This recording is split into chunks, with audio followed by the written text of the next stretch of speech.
Bienvenue l'artiste. Cette vidéo de cours est destinée aux artistes sérieux qui veulent être capables de dessiner les yeux dans n'importe quel angle, de manière réaliste, peu importe qu'ils soient ouverts ou fermés et peu importe l'expression du visage. C'est vraiment une masterclass complète. Donc, si tu voulais un tutoriel pour apprendre à dessiner les yeux de face en faisant des mesures comme 90% du contenu en dessin qui existe, il faudra le chercher ailleurs. Car le problème, c'est que dès que tu changes d'angle ou que tu veux donner une expression de visage à ton personnage, eh ben la méthode ne marchera plus. C'est normal, c'est parce que cet apprentissage du dessin, comment dire, c'est pas ouf quoi. Cette méthode conviendra pour un dessinateur hobbyiste qui prendra sûrement plaisir à reproduire un œil une fois dans sa vie, vu de face, en suivant ses étapes à la lettre. Mais ce n'est pas ça le dessin. Et tu l'as compris, ici je m'adresse à ceux qui veulent devenir de vrais artistes. Donc pour bien dessiner l'œil dans tous les angles et toutes les situations, il faut d'abord comprendre de quoi est fait l'œil et toutes les structures autour. Et c'est le but de cette masterclass d'anatomie de plus d'une heure. C'est réalisé par un véritable expert en la matière, j'ai nommé Axel Hutt, qui est illustrateur professionnel et qui a entre autres travaillé pour Star Wars, Angel's Power, Lord of the Rings, Fantasy Flight Games, etc. Axel est aussi l'auteur des cours d'anatomie avancés pour artistes qui sont sur le site Digital Painting School. Ces cours sont de loin les plus avancés et complets en anatomie pour les artistes sérieux en français. D'ailleurs, c'est à l'occasion de leur anniversaire sur le site qu'Axel a réalisé cette masterclass. Je te mets donc le lien vers ses cours complets sous la vidéo si jamais t'es curieux ou si tu veux avoir des personnages plus crédibles et réalistes dans le futur. Allez, bon visionnage l'artiste et d'avance, un grand merci à Axel de partager ses connaissances avec une telle générosité. Salut, c'est Axel. J'ai un tuto pour vous aujourd'hui sur le sujet de comment dessiner les yeux. Est-ce que vos personnages ont le regard vide? Est-ce que vous avez du mal à dessiner des yeux correctement sous certains angles? Si c'est votre cas, cette vidéo est pour vous. Alors comment va-t-on s'y prendre pour dessiner les yeux sous tous les angles? On va commencer par prendre connaissance ou peut-être se rappeler de quelques aspects importants de l'anatomie que l'on va simplifier pour le dessin. Quelles sont les structures internes de l'œil que l'on pourrait observer? Tout d'abord, la sclère, la partie blanche, qui est notamment une sphère creuse remplie de liquide transparent. Et au-devant de cette sphère, un trou, que l'on connaît sous le nom de la pupille. C'est pour ça qu'elle est noire, sauf quand un appareil photo flash pile dedans, dans quel cas elle devient rouge. Et le rouge, c'est la rétine. C'est rouge pour les vaisseaux sanguins au fond. Autour de la pupille, on a un cercle pigmenté que l'on connaît, c'est l'iris. Mais ce n'est pas juste un cercle, c'est aussi un changement de volume sur ce globe. En effet, ce n'est pas une continuation de la sphère, mais un plan très légèrement creusé, avec le trou de la pupille au centre. Ce plan légèrement creusé, qui se détourne de la source de lumière, va recevoir une ombre portée, un peu comme une dune de sable. Si la lumière vient du haut, l'ombre de l'iris tombe en provenance du haut, et si la lumière vient du bas, l'ombre sur l'iris provient du bas vers le haut. Et par-dessus cet iris, il y a comme une soucoupe transparente qu'on appelle la cornée. C'est cette cornée transparente qui complète le globe oculaire, mais pas parfaitement. Elle a un volume arrondi légèrement plus fort que le reste de la sphère, un peu bombé. C'est très discret, mais ça a plusieurs résultats sur le dessin. Tout d'abord, l'œil est humide, et donc c'est la cornée qui va recevoir ce reflet blanc que l'on reconnaît bien dans les yeux, et qui donne cet aspect brillant. Du fait qu'on est un peu plus qu'une sphère bien ronde, on peut donc avoir deux reflets, celui de la cornée et celui de la sclère, si visible. Le reflet sur la cornée, il sera toujours positionné pile au-dessus de l'ombre portée sur le plan de l'iris, parce que ce reflet représente son volume inversé. Le reflet sur le sommet bombé de la cornée et l'ombre nichée dans la concavité de l'iris. C'est pour ça que les sculpteurs recréaient parfois les yeux avec un creux pour l'iris et un cercle ou un triangle ressortant pour représenter le reflet humide, qui ressortait de l'iris pour accrocher la lumière et même faire tomber une ombre supplémentaire pour suggérer la noirceur de la pupille. Comme par exemple sur ces sculptures en marbre de Bernini ou cette sculpture de Jean-Baptiste Carpeaux. D'accord, c'est bien, mais qu'en est-il du reste? Les paupières et tout ça? Eh bien, on va s'apercevoir que la forme des yeux n'est pas celle d'une amande bien symétrique, même si les yeux sont un miroir l'un de l'autre. Sur le creux intérieur des yeux, on a une différenciation qui contient la glande lacrymale. D'ailleurs, il y en a aussi une autre de l'autre côté, mais ce n'est qu'un petit point non remarquable. En fait, les larmes sont sécrétées du coin extérieur de l'œil, humidifient la surface de l'œil le long de la paupière inférieure, puis arrivent dans le creux intérieur qui contient une sorte de canal d'évacuation qui va dans le nez, et c'est pour ça qu'on a le nez qui coule quand on pleure. Le creux intérieur de l'œil peut aussi avoir un épicanthus. L'épicanthus, c'est un pli de peau supplémentaire aux structures existantes qui apparaît très fréquemment sur les yeux de type asiatique. Mais pas seulement. C'est une adaptation génétique et c'est simplement un pli de peau qui recouvre de façon variable la glande lacrymale, un peu comme un petit manteau de protection. Les structures en dessous restent identiques. On va ensuite faire attention à la forme des paupières. Tout d'abord, les paupières ont une épaisseur à ne pas ignorer. L'épaisseur est la même sur la paupière du haut et celle du bas. C'est sur cette épaisseur que les cils ont leurs racines et ils se courbent vers l'extérieur de la surface de l'œil pour la protéger des débris ou de se détacher et de tomber dedans comme des salopards. On dessine la base du cil au milieu de l'épaisseur de la paupière sans toucher les rebords et on l'étend en courbe vers l'extérieur. Une forme très dynamique et qui s'amincit sur la pointe. Aucun cil ne part dans la même direction. Ils sont placés en éventail sur l'horizontale. Les plus proches de la gauche fouillent vers la gauche, les plus proches de la droite fouillent vers le centre du visage, et ceux du milieu de la paupière à peu près tout droit.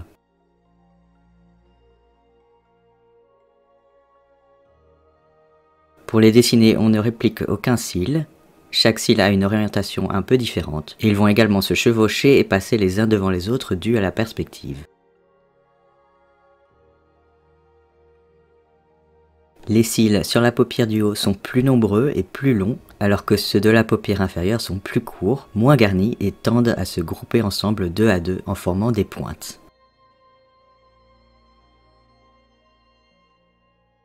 Les cils sont le plus longs vers la moitié extérieure de la paupière, mais pas d'une façon graduelle ni parfaite. Quand l'œil regarde sur sa périphérie, on va remarquer non seulement l'épaisseur des paupières, mais aussi le rebondi de la cornée qui pousse et déforme mollement très subtilement la paupière. Mais ce n'est pas tout de reconnaître les structures du globe oculaire. Pour vraiment bien dessiner les yeux, on doit noter leur relation au reste des structures de la tête car elles sont très importantes. L'orbite de l'œil est composée de 4 os visibles qui sont des morceaux du crâne joints ensemble.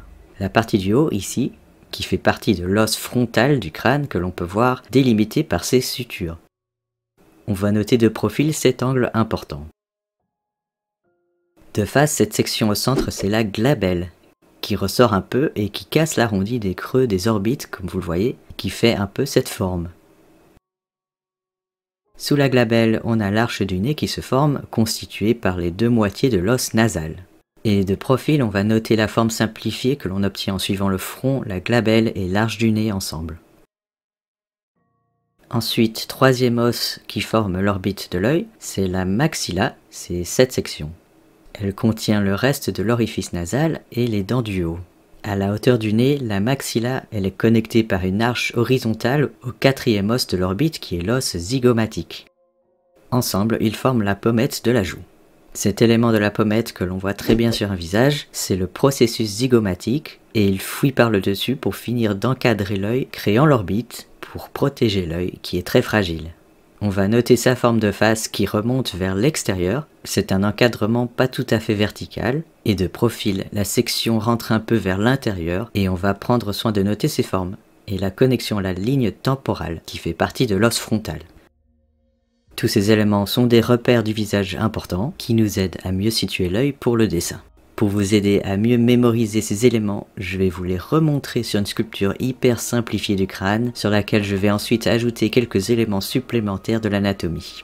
Dans l'orbite, on va notamment ajouter la sclère, avec ses paupières dessus, les glandes lacrymales au centre.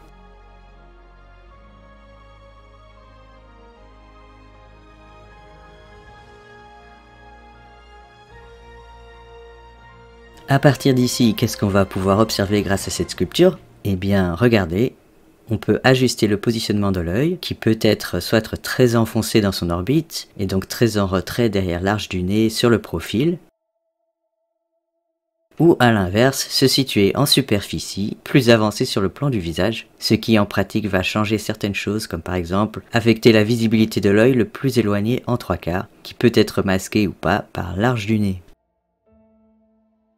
Indépendamment du renfoncement des yeux, l'arche du nez elle-même peut masquer ou découvrir cet œil sur la vue de 3/4, selon qu'elle soit plus douce ou plus prononcée.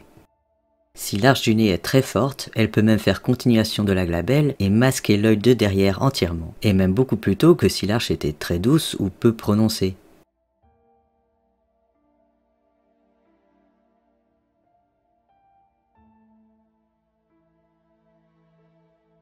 Notez que la hauteur des yeux en perspective va rester la même, et ce, même si un des yeux est plus éloigné que l'autre. La perspective change les proportions horizontales des formes, mais la hauteur n'est pas influencée, ni la taille de l'œil. En effet, l'autre œil n'est pas assez loin pour rétrécir par la distance. Le changement de taille ne s'applique que si l'on est zoomé tellement près que la caméra part en déformation fisheye. Ce n'est pas très naturel, mais ça peut être un effet de style recherché. Ça peut donner un résultat claustrophobique ou dérangeant. Un autre aspect de l'anatomie, c'est la présence d'un coussin de tissu graisseux qui enveloppe l'œil, comme pour l'emballer et le protéger à l'intérieur de l'orbite. Principalement visible sur la paupière du dessus, ce coussin peut prendre toutes sortes de formes boudinées autour des paupières, avec un repli qui est parfois très visible ou plus subtil.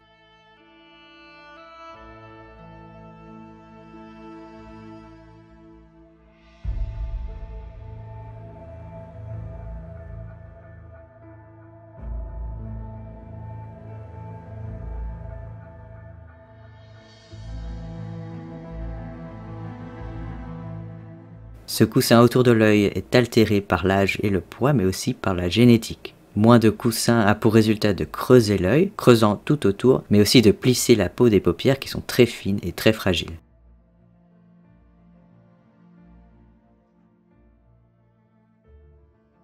La peau des paupières s'abîme très rapidement avec l'âge, perd en élasticité et avec le temps finit par ressembler à du papier chiffonné. Notons que l'effet du temps, de l'âge, de la gravité et de se frotter les yeux, etc. peut déplacer ce coussin et le pousser dans la paupière inférieure qui produit cette poche sous les yeux. On pousse le coussin du dessous un petit peu pour voir.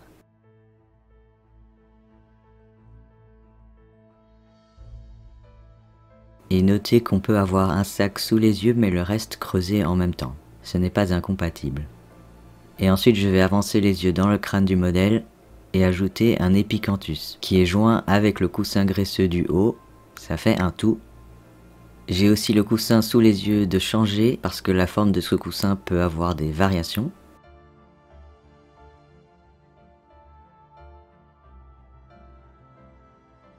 Notez que sur ce modèle on peut voir la paupière ressortir sur l'œil opposé de l'autre côté de l'arche du nez. On va observer les éléments se chevaucher sous plusieurs angles, en contre-plongée. Le 3/4 est le plus important. Maintenant, les mêmes yeux mais avec l'arche du nez et la glabelle plus forte.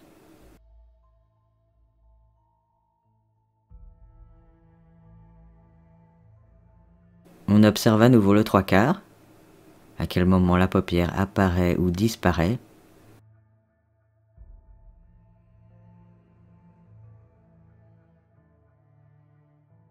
Notez comme la silhouette est influencée par ces éléments. Et comment l'épicanthus masque le coin de l'œil au centre.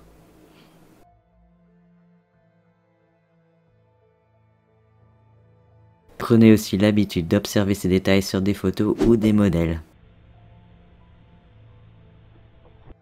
Tu t'en doutes, réaliser une telle vidéo a demandé beaucoup de travail à Axel ainsi qu'à moi-même au montage, donc si jamais ça t'aide, je compte sur toi pour mettre un simple commentaire et un pouce bleu à cette vidéo. Ça fera toute la différence et ça permettra à d'autres artistes d'arrêter de dessiner des yeux comme des amandes ou de suivre des tutoriels avec des mesures vues de face qui ne servent à rien. Le monde sera un meilleur endroit grâce à toi. Ok, mais du coup, comment est-ce qu'on dessine un œil de 3/4 de dos par exemple? Cet angle-là? Eh bien cet angle particulier met très en valeur les structures que l'on vient de voir, le processus zygomatique qui cadre le haut de la joue, l'os frontal connecté à l'orbite qui plante le sourcil, le coussin de la paupière supérieure, la silhouette de la paupière inférieure et l'arche du nez derrière si visible. Et puis l'oreille aussi, plus visible que tout le reste comme repère puisque le reste est hors de vue. Et toute cette silhouette créée par ces éléments, c'est principalement une forme en diagonale comme ceci. Ces subtilités de cette forme, elles vont être uniques à chaque personne ou personnage que vous dessinez, y compris la forme et l'épaisseur du sourcil. Des sourcils qui ont une orientation et qui soulignent l'os de l'orbite du crâne par-dessous. Les sourcils d'ailleurs ont une variété incroyable de formes, tant dans la hauteur que dans la largeur ou de l'intensité de la pilosité, mais ils tendent à avoir un certain motif que l'on retrouve dans cette forme. Cette forme qui peut être arrondie ou tranchante, ou plutôt plate, ou même être assez peu présente.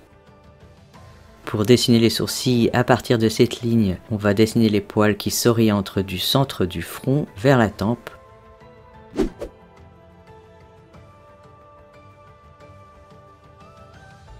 Et se regroupent vers le centre de la ligne.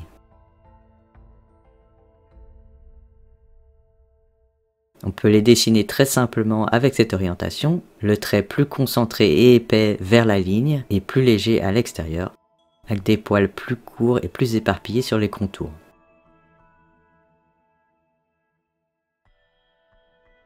Tout comme pour dessiner les cils, on ne répète pas les traits et on évite les répétitions. Mais c'est moins grave si ça arrive, parce que les gens font un peu moins attention aux sourcils. Si on dessine les sourcils de façon trop propre, ça fait un peu comme si on les avait coiffés.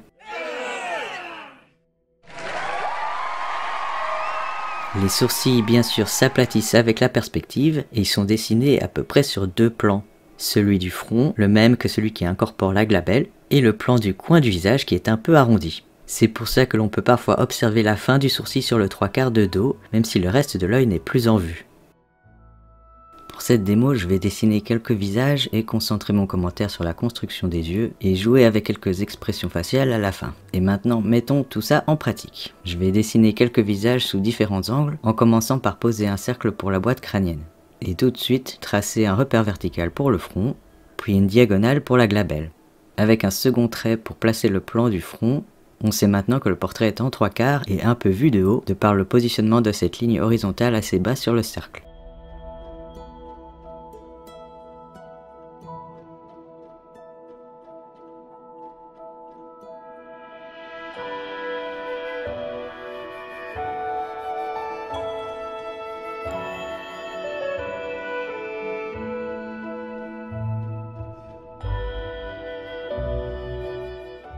À partir d'ici, je vais tout de suite décider de la forme et de l'épaisseur des paupières. Et encadrer à droite avec la forme de l'orbite.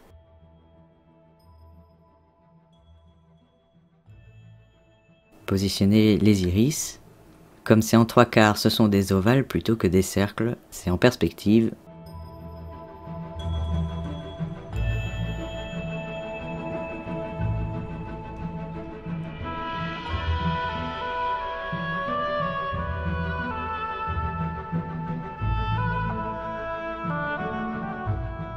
Un trait pour le zygomatique que je joins à la tempe. Puis je peux connecter la ligne des cheveux.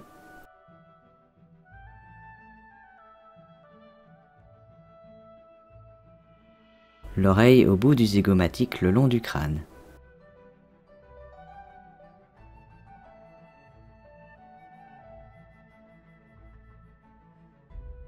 Je peux ensuite poser le reste des éléments du visage, tels que le bout du nez, la narine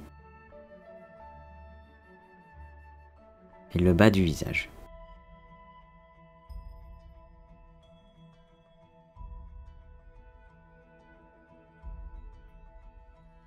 Je construis ensuite le reste du crâne autour et je peux m'amuser avec les proportions du personnage.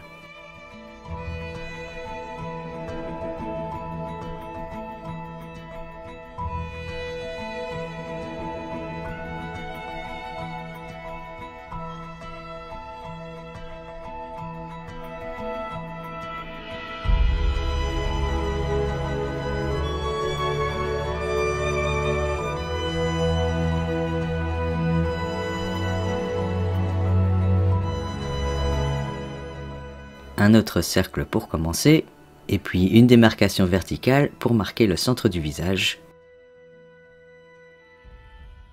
et une horizontale pour les yeux.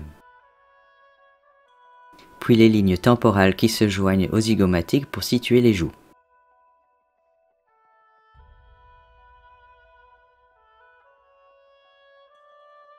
L'angle n'est pas tout à fait de face, mais en très légère plongée et un peu vers la droite.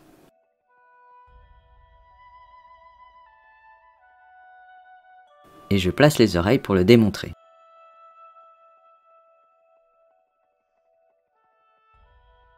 Il y en a une un peu plus cachée que l'autre.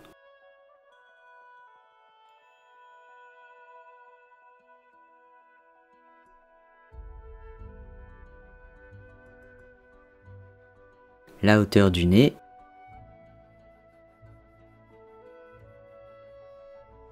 la glabelle avec sa forme frontale un petit peu en hexagone.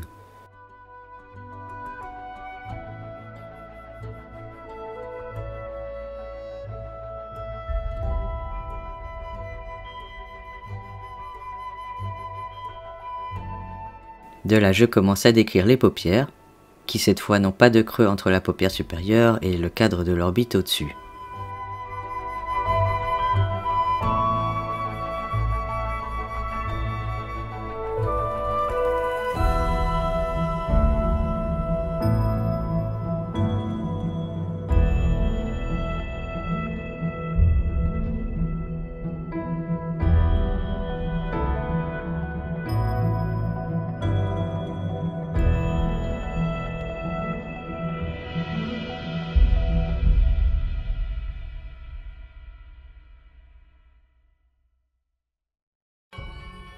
Je peux m'amuser à planter le reste du visage pour compléter, pour avoir des proportions à comparer, ou juste pour chercher un peu la personnalité du visage.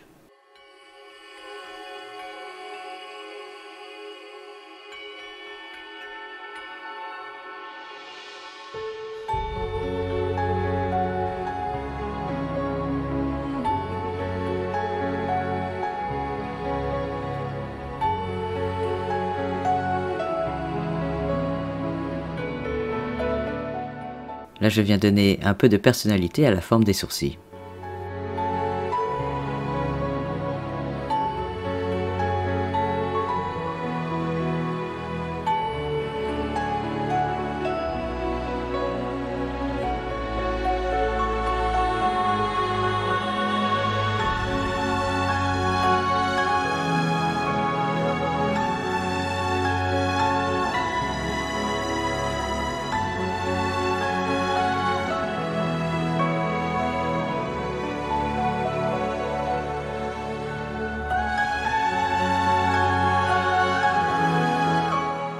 En nettoyant un peu les traits de construction, je peux détacher la section des yeux du reste de la profondeur du crâne.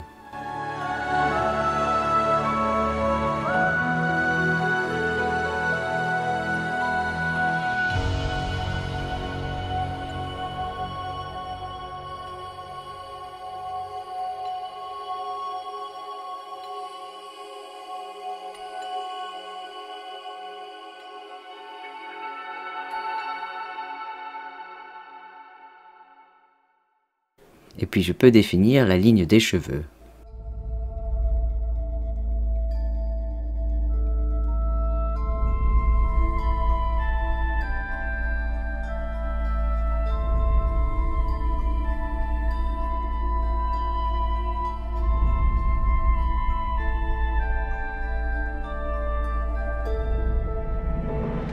Les yeux sont un peu larges par rapport au reste, mais bon, on est là principalement pour ça, donc pourquoi pas.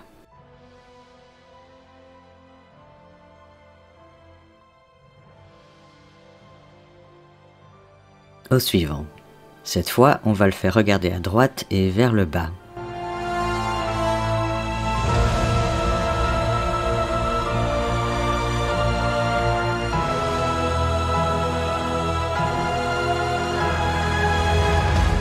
Même construction.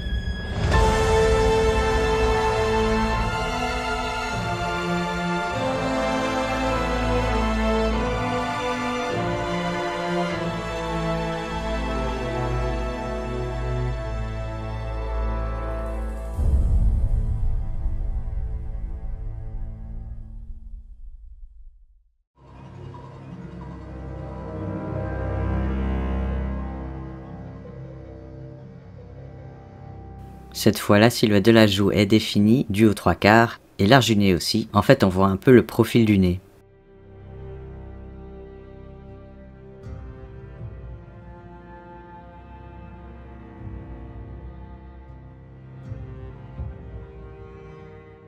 Maintenant, je détermine la forme des yeux avec les paupières, qui définissent aussi la direction du regard vers le bas, et du coup ce sont des arcs de cercle vers le bas qui suivent la rondeur de la sclère. J'ai placé une ombre dans le coin de l'orbite, sous la glabelle, pour marquer cet espace creusé.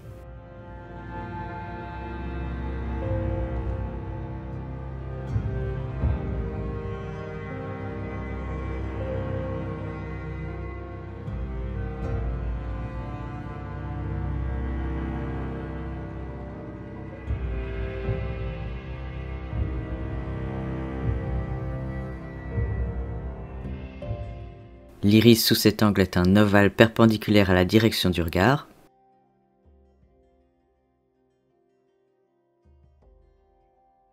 Je peux lui donner une expression soucieuse avec des traits verticaux sur la glabelle, là où le front se plisse.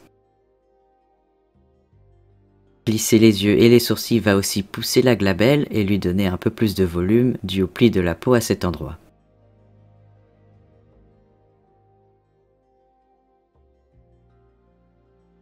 Là j'ai voulu mettre un reflet mais ça ne marche pas.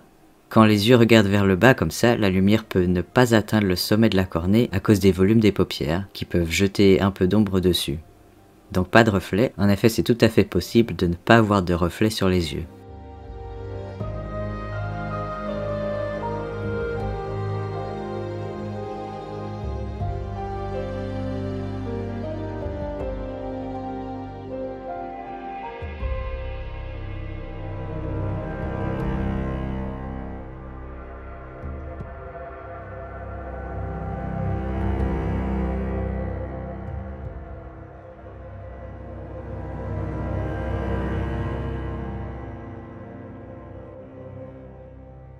Et lui, il a la ligne des cheveux qui s'échappe.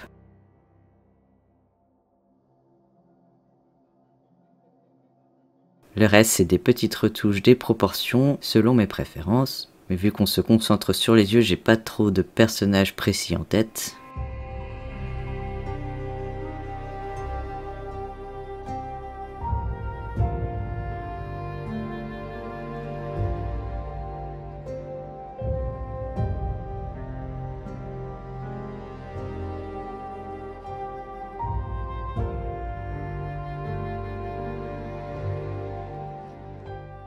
Pour celle-ci, on va dessiner le perso de profil. Même départ avec le cercle, mais on va tirer le front et la glabelle tout à fait au dehors. Le cercle, on considère comme étant le reste de la boîte crânienne, ou tout du moins sa base.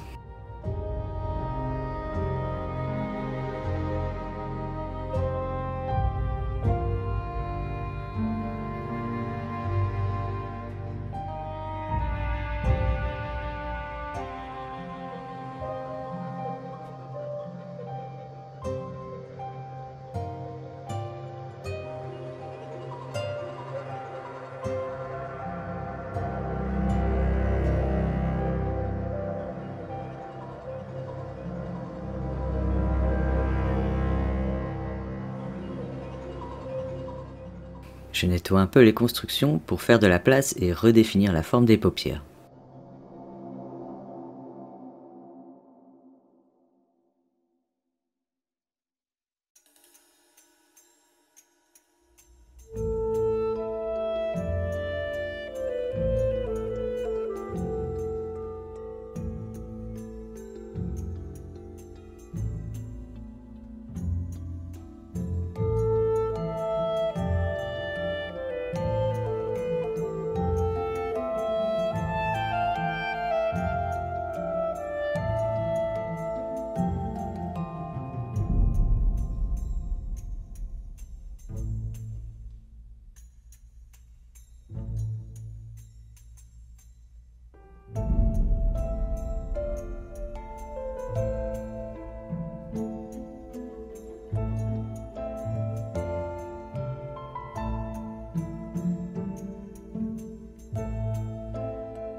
Puis le reste du profil, les lèvres,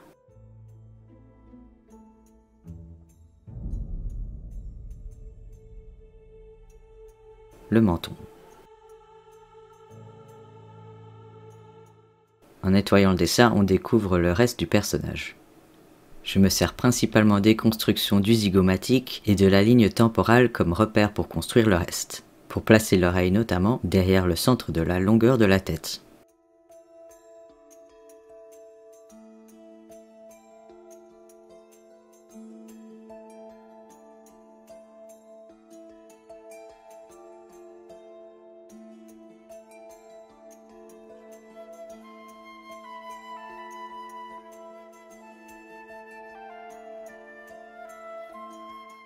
Et après ça, je vais repasser sur le personnage pour lui donner de l'âge. En premier, creuser l'orbite de l'œil, marquer les contours de la sclère sous les paupières.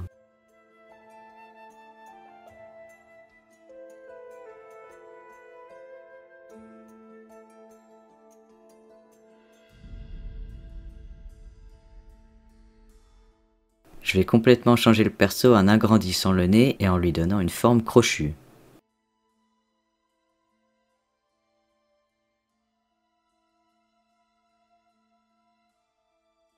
Plus de sacs sous l'œil et le zygomatique plus visible. Je vais aplatir les lèvres.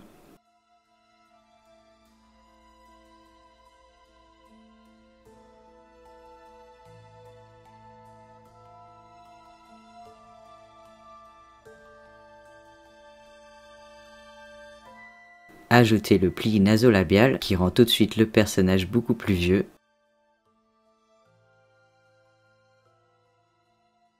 Maintenant je vais faire tomber la peau sous le menton. Plisser la peau sous la mâchoire et derrière l'oreille.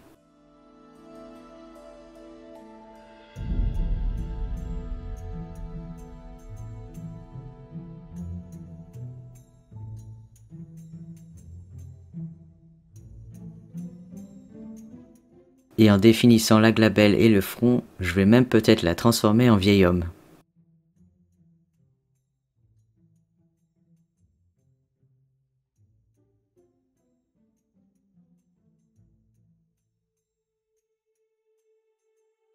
Je vais élargir l'oreille parce que le cartilage continue à grandir avec l'âge.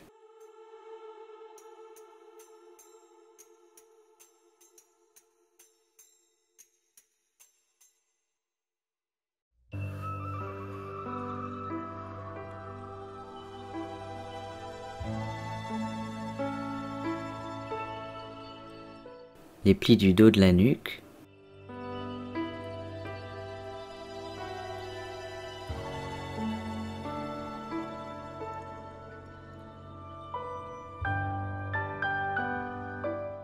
Bye bye les cheveux, on va le rendre chauve. Laranja.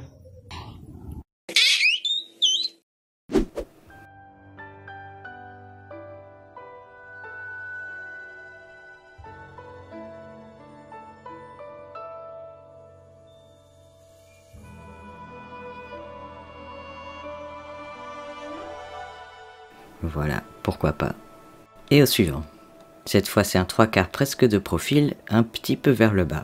Vous devriez commencer à reconnaître les mêmes constructions maintenant.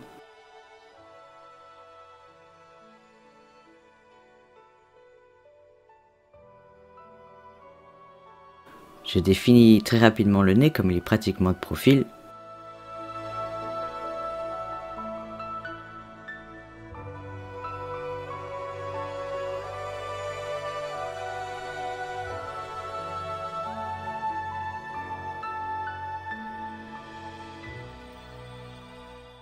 Et comme c'est en plongée, l'orbite où le sourcil se trouve va masquer en grande partie le creux ou le pli au-dessus de la paupière supérieure.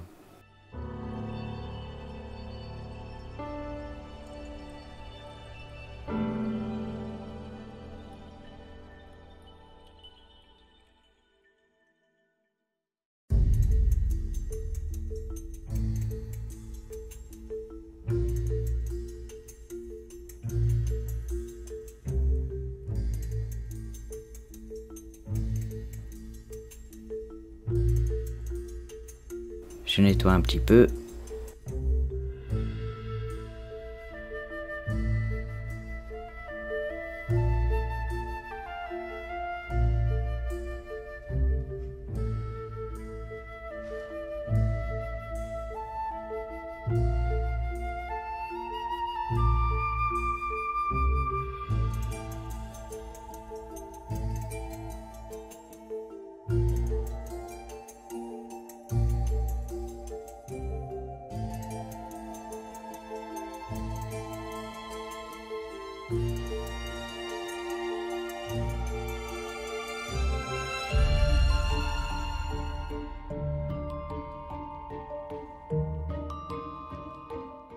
Déposer l'iris permet d'y voir un peu plus clair.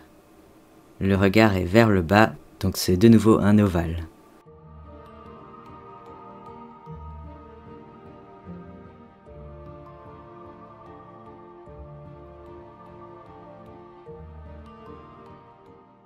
et notez la courbe de la bouche autour de la maxilla alors que le personnage ne sourit pas.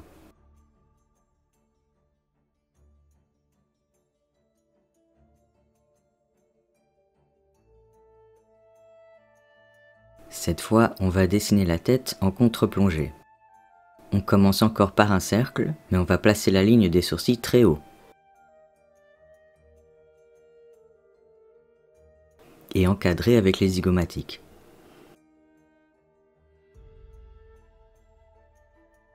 De là, on peut positionner le plan des narines sous le nez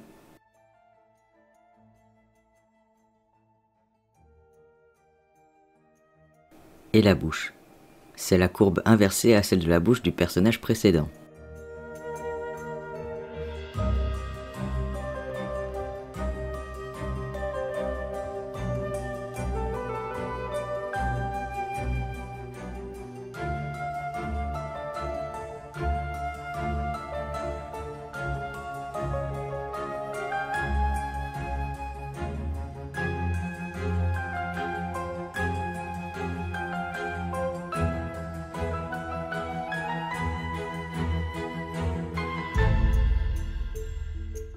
La ligne temporale à droite qui sépare le reste du côté de la boîte crânienne. La glabelle et le reste du contour des orbites pour chercher les yeux.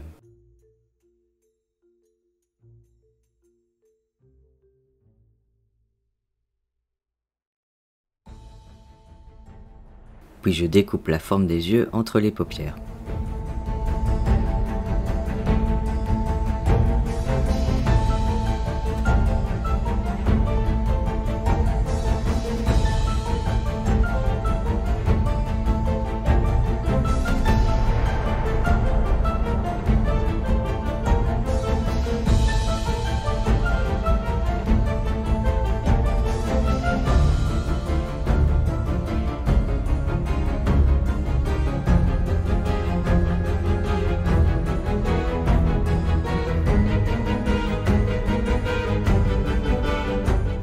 Ensuite, je nettoie un peu mieux pour détacher ce plan du visage au devant du crâne et les plans du côté de la tête.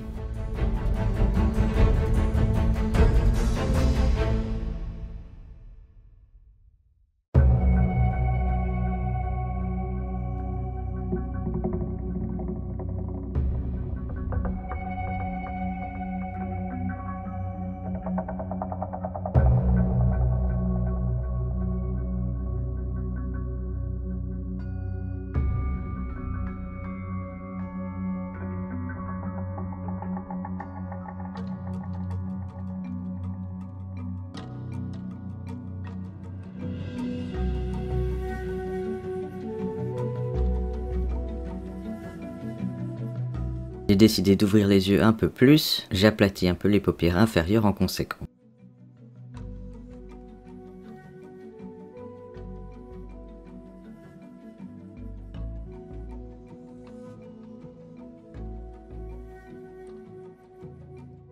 C'est surtout pour voir un peu plus du blanc de la sclère sous l'iris.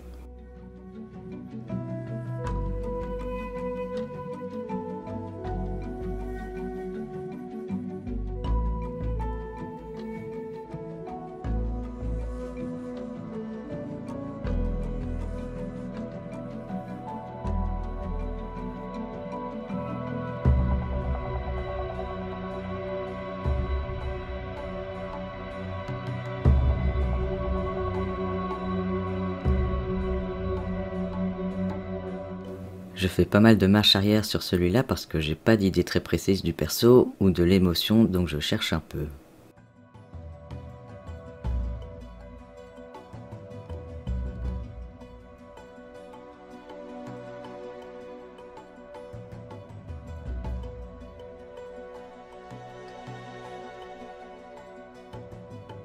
Finalement, je tombe sur quelque chose d'un peu aérien ou contemplatif, donc je hausse les sourcils sur le front.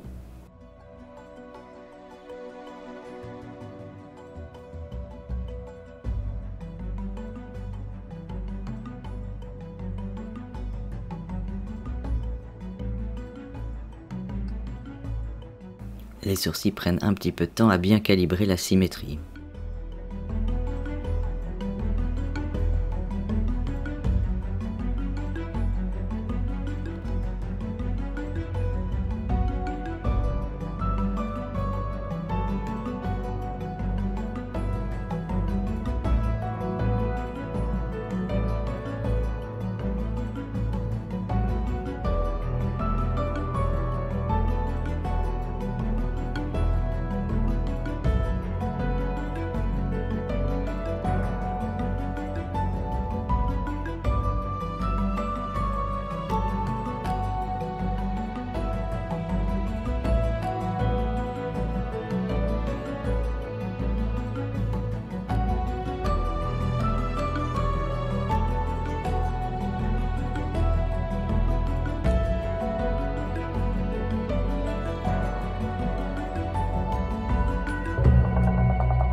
Puis là, je décide de vraiment bien découper les plans du visage et du côté du crâne.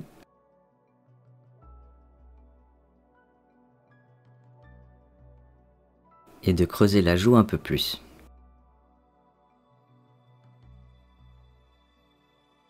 J'explore plusieurs façons de décrire les lèvres sous cet angle.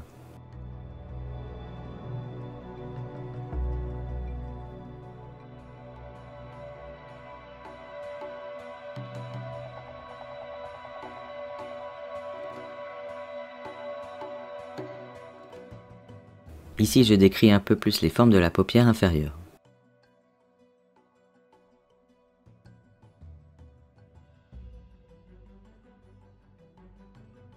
Plus de définition sur le visage avec un pli nasolabial.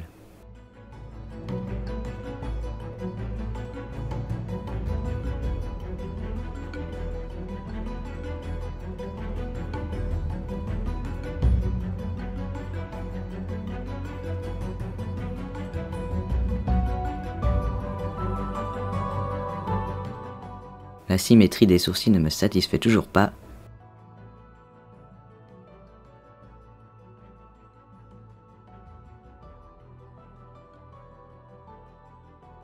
En fait, ce sourcil-là doit se reconnecter au bord de l'orbite comme l'autre.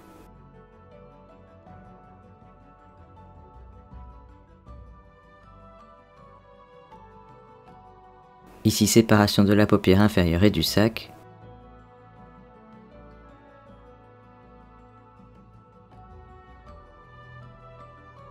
Dessiner l'ombre sous le menton est très descriptif des volumes.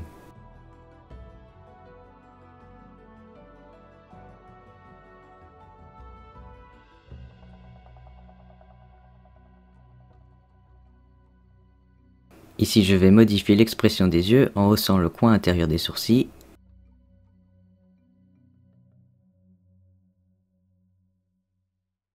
Et en plissant la glabelle.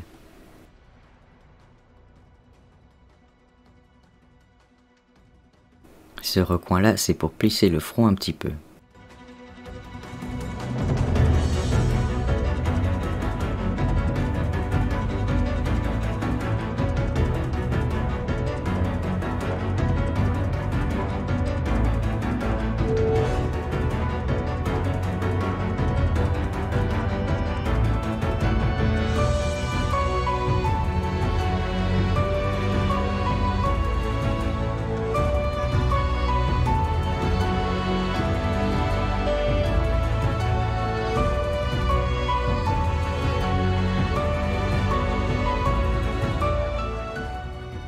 Cette ligne-là n'est pas nécessaire, mais ça connecte la ligne temporale aux zygomatiques vers l'oreille, un peu comme un repère d'anatomie.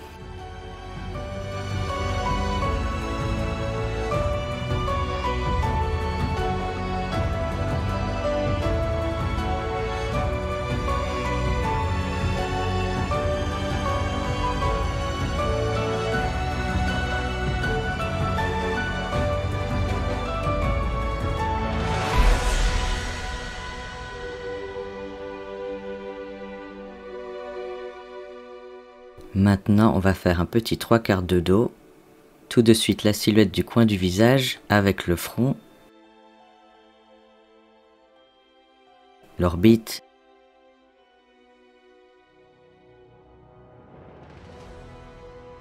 le zygomatique et l'oreille. Ici, la maxilla est très définie, le sourcil aussi, donc ça fait très masculin.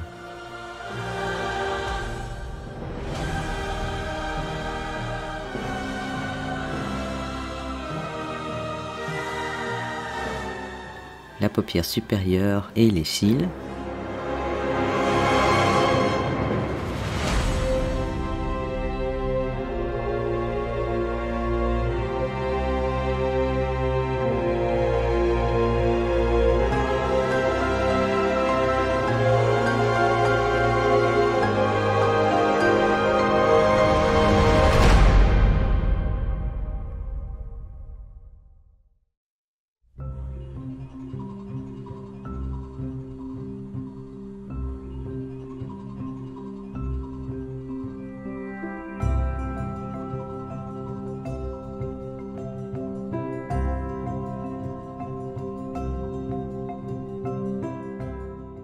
mais je peux féminiser le visage en bombant la joue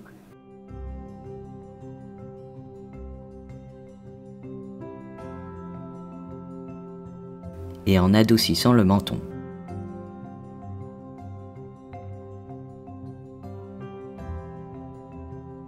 Et le front aussi.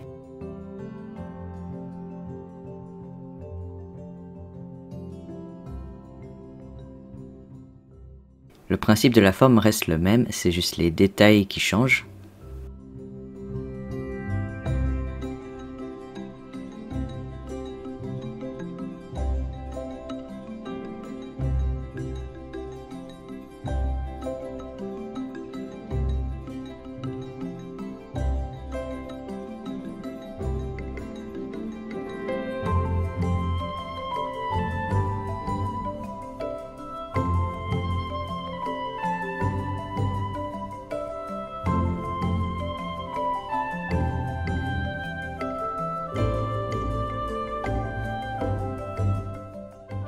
Adoucir la ligne des cheveux et rendre le front plus court féminise tellement le personnage qu'on n'a même pas besoin d'ajouter des choses comme le maquillage ou des faux cils.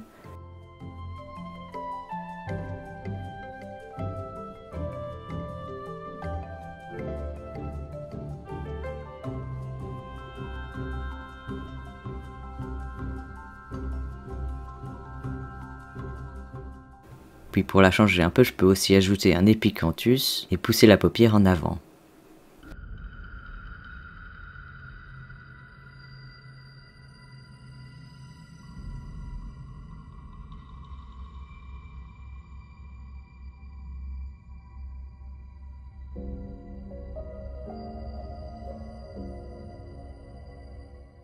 Sur celui-ci, on va s'amuser un peu avec des expressions.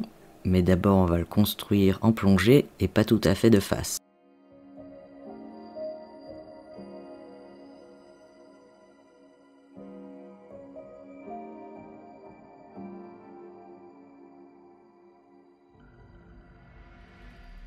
Je vais lui donner des traits forts parce que c'est plus amusant et plus expressif à dessiner.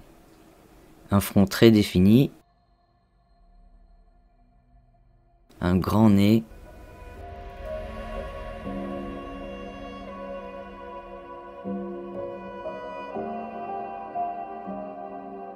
et une mâchoire très carrée.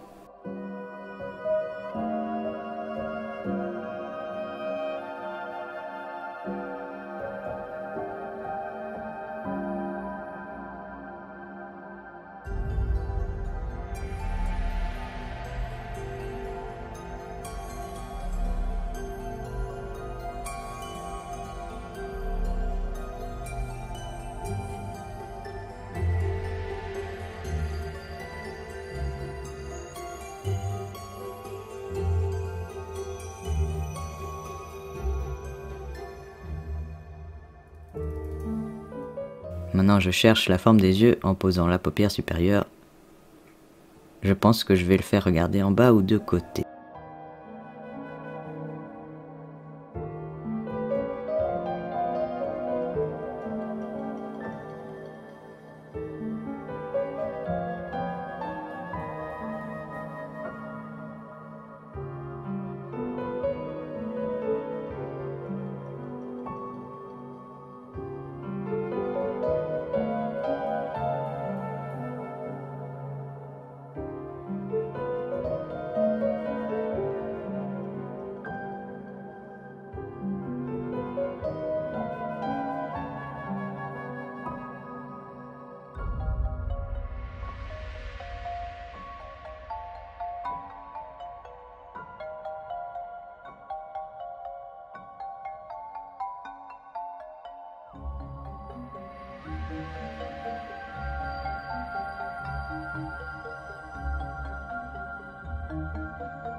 Comme la glabelle est forte, on va ombrer de chaque côté.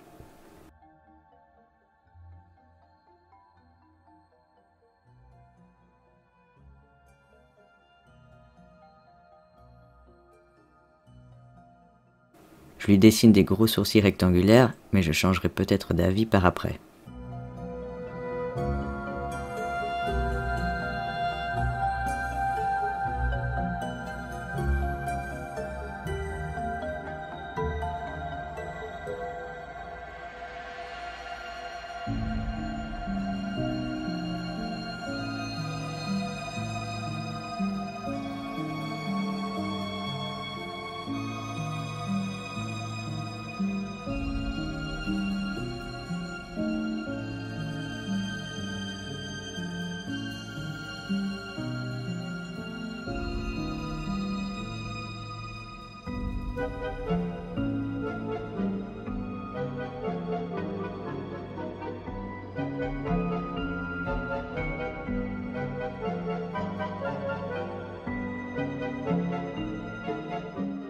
Définir la ligne des cheveux apporte pas mal de personnalité.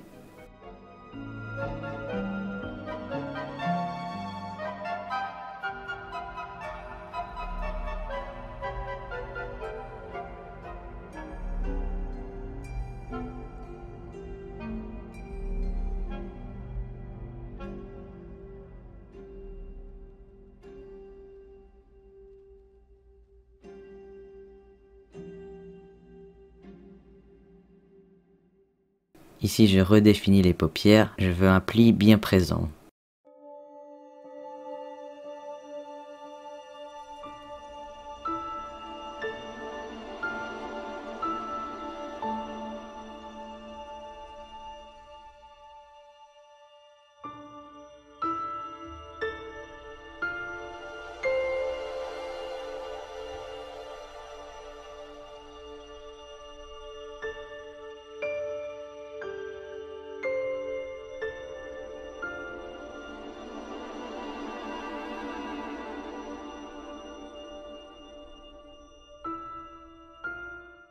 J'explore la forme des orbites, mais c'est une construction qui n'est pas nécessaire. C'était juste pour voir si je voulais creuser les yeux un petit peu.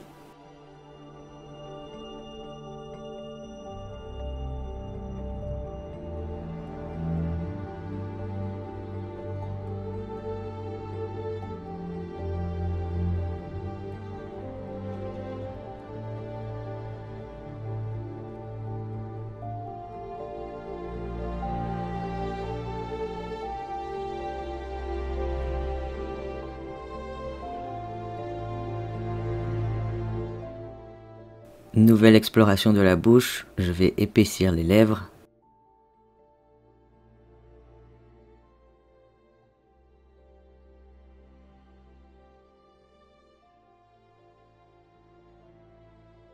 Et maintenant je vais redéfinir la mâchoire et leur connexion à la maxilla et à la forme du menton. Je lui donne des joues super creusées.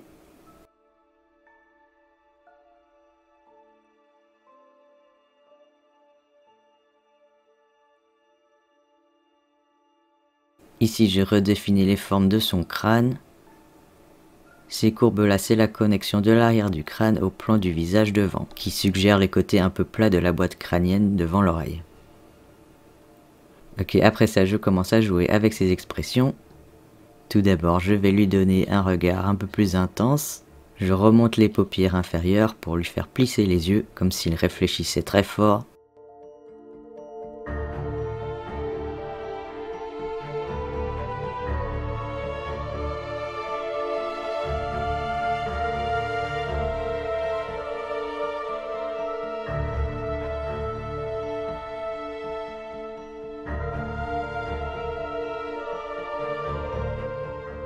Un peu d'ombre sous le nez pour augmenter la profondeur.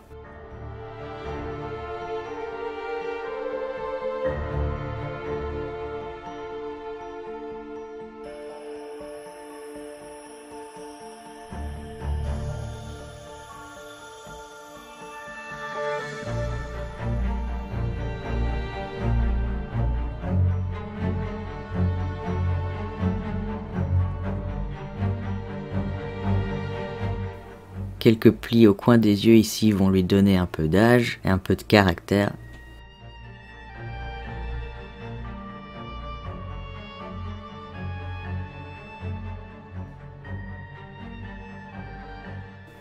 Et maintenant je le vois un peu comme un bodybuilder très bronzé qui a du coup la peau plissée un peu comme du cuir.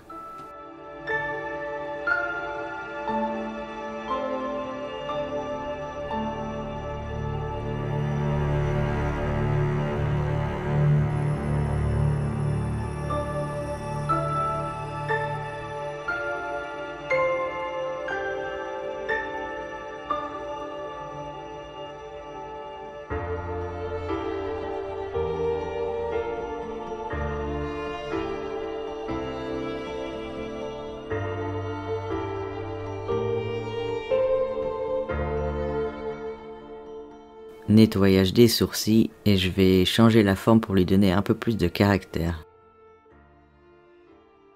Avec des coins relevés, très pointus parce que c'est marrant et je le veux un petit peu caricatural.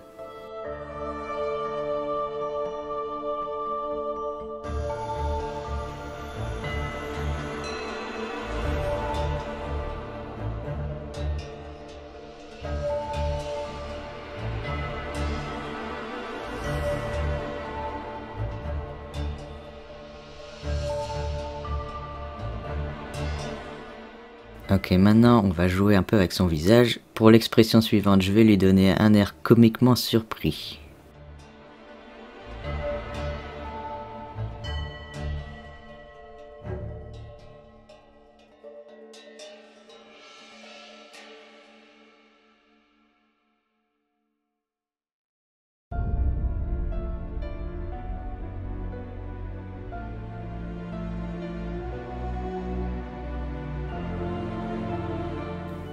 On va d'abord lever les sourcils encore plus haut. Et relever les sourcils, ça donne des gros plis sur le front où se trouvent les muscles qui servent à relever le sourcil. Et ça va aussi remonter et déplacer la ligne des cheveux avec.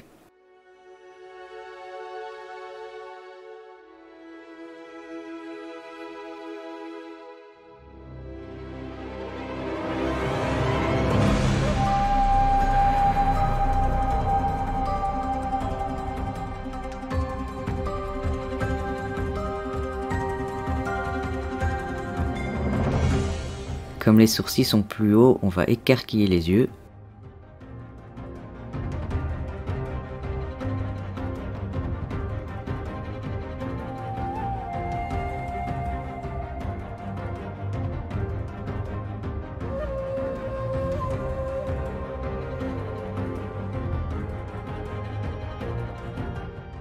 Et lever la peau sur les paupières aussi. Le pli entre la paupière et le sac graisseux de l'orbite va se retrouver un peu plus haut.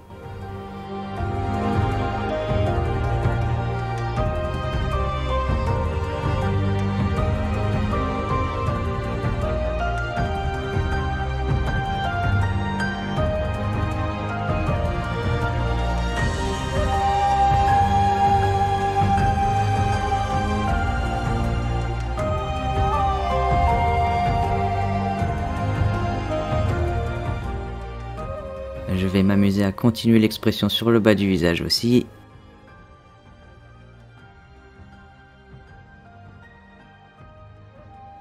Je descends sa bouche et je pince les lèvres ensemble et je tire les coins de la bouche en bas.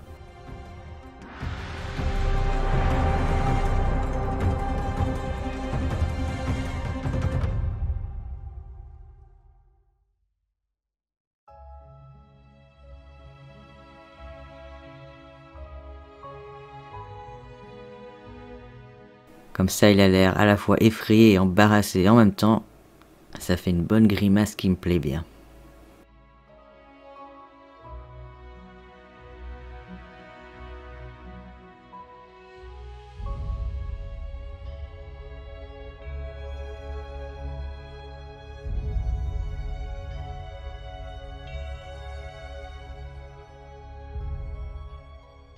Je redescends les paupières inférieures aussi pour ouvrir l'œil.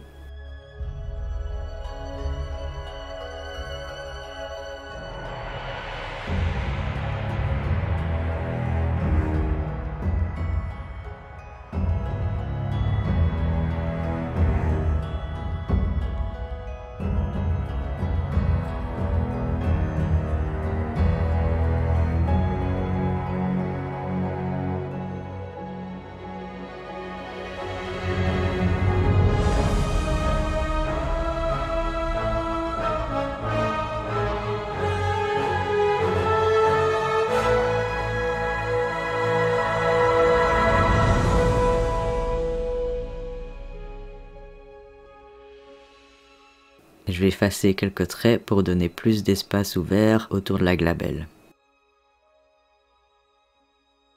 Maintenant, je vais lui fermer un œil. Pour fermer l'œil, d'abord on va pousser le sourcil vers le bas.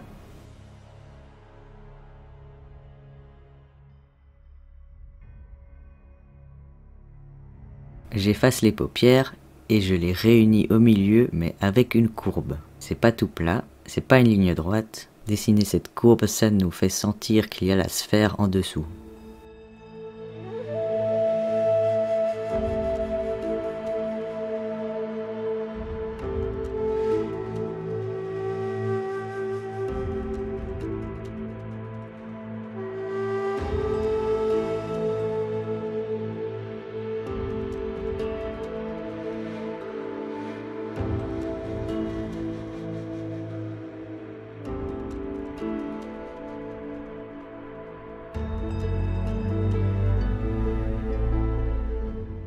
Et je peux tirer la lèvre et montrer un petit peu des dents pour donner l'impression qu'il a du mal ou qu'il y a de l'effort.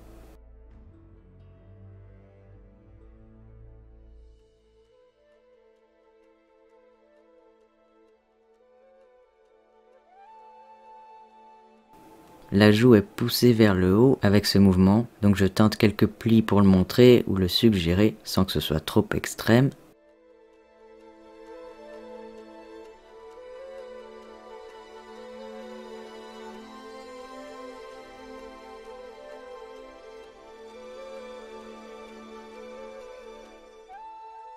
Je remonte la paupière inférieure sur l'autre œil.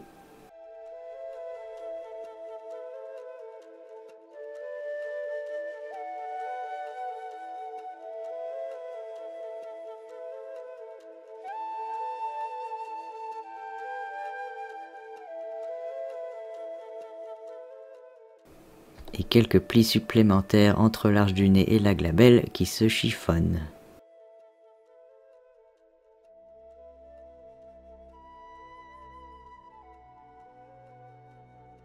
Et maintenant je vais transformer tout ça en un sourire. Pour ça je vais réouvrir l'œil mais le garder assez plissé.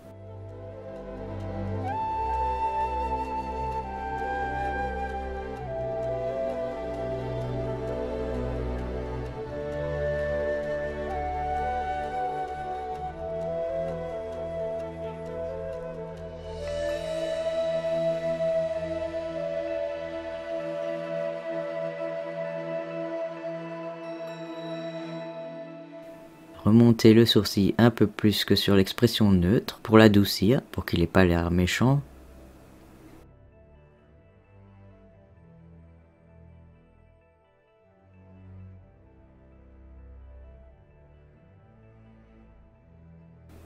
On va déchiffonner tout ça, y compris le coin du nez et de la bouche.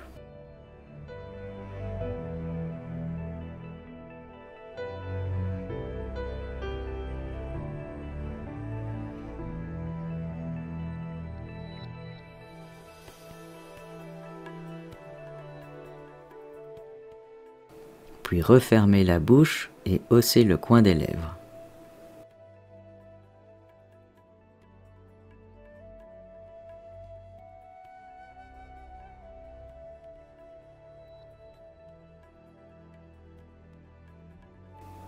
Je dois à nouveau écraser les paupières sous les sacs graisseux et je vais les redéfinir à nouveau.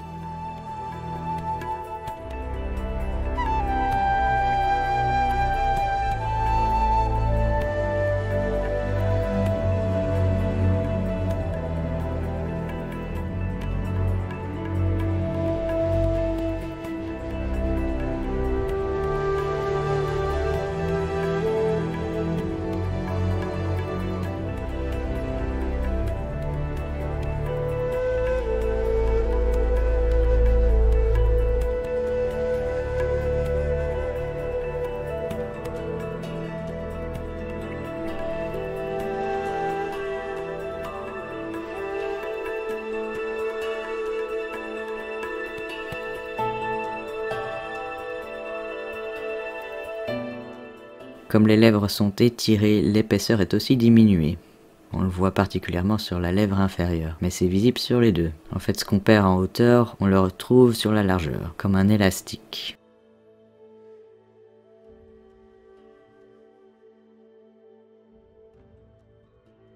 Les plis au coin des yeux sont inversés. Plutôt que de suivre le volume du visage sans l'expression du sourire, maintenant ils sont poussés les uns contre les autres en éventail.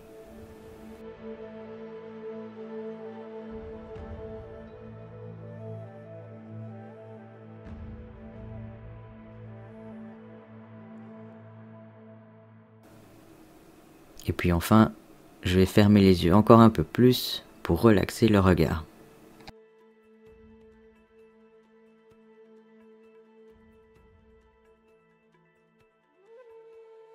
Et voilà, c'était pas mal tout ça. Maintenant vous en savez un peu plus sur l'anatomie des yeux et de comment les dessiner. Bon amusement! Mille merci à Axel pour ce partage de connaissances. J'ai moi-même appris quelques trucs que je ne savais pas encore.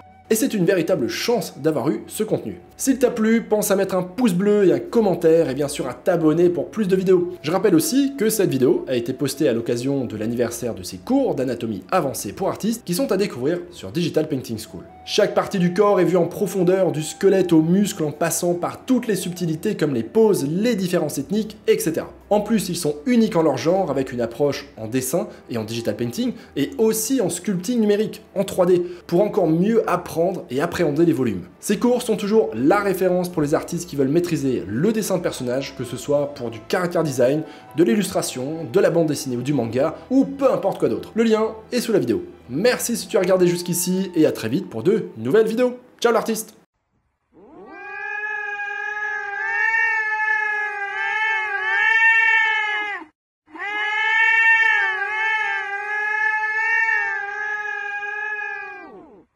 L'art digital t'intéresse? Tu as envie d'apprendre ou de progresser en digital painting ou peinture numérique en français? Je t'invite à aller sur digitalpainting.school. Tu retrouveras une communauté super sympa, des cours de qualité et un paquet de ressources gratuites. Allez, on se retrouve là-bas l'artiste.